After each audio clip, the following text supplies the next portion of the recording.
When the king of Egypt was told that the people had fled, the mind of Pharaoh and his servants was changed toward the people, and they said, "What is this we have done, that we have let Israel go from serving us?" So he made ready his chariot, and took his army with him, and took 600 chosen chariots, and all the other chariots of Egypt with officers over all of them.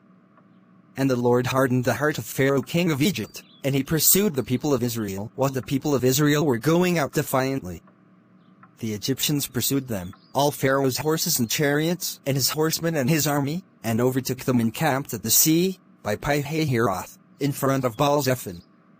When Pharaoh drew near, the people of Israel lifted up their eyes, and behold, the Egyptians were marching after them, and they feared greatly.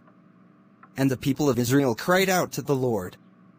They said to Moses, "Is it because there are no graves in Egypt that you have taken us away to die in the wilderness? What have you done to us in bringing us out of Egypt? Is not this what we said to you in Egypt, 'Leave us alone that we may serve the Egyptians'? For it would have been better for us to serve the Egyptians than to die in the wilderness." And Moses said to the people, "Fear not, stand firm, and see the salvation of the Lord, which he will work for you today. For the Egyptians whom you see today, you shall never see again.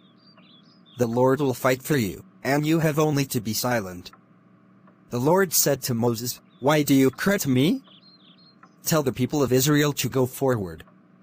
Lift up your staff, and stretch out your hand over the sea and divide it, that the people of Israel may go through the sea on dry ground.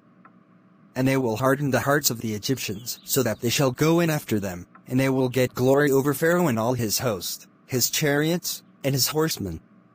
And the Egyptians shall know that I am the Lord, when I have gotten glory over Pharaoh, his chariots, and his horsemen." Then the angel of God, who was going before the host of Israel, moved and went behind them, and the pillar of cloud moved from before them and stood behind them, coming between the host of Egypt and the host of Israel. And there was the cloud and the darkness, and it lit up the night without one coming near the other all night. Then Moses stretched out his hand over the sea, and the Lord drove the sea back by a strong east wind all night and made the sea dry land, and the waters were divided.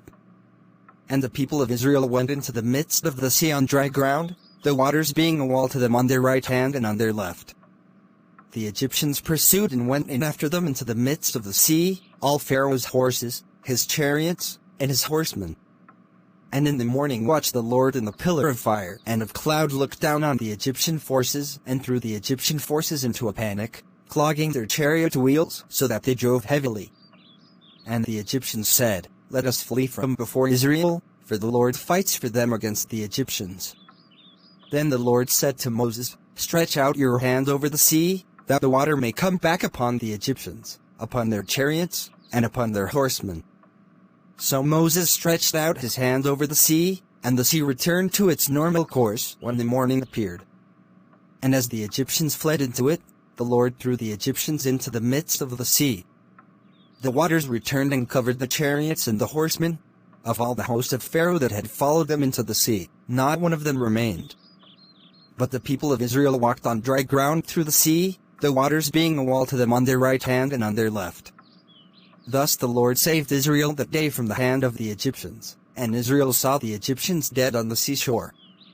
Israel saw the great power that the Lord used against the Egyptians, so the people feared the Lord, and they believed in the Lord and in his servant Moses. I hope you enjoyed this episode. Kindly subscribe and share. Thanks.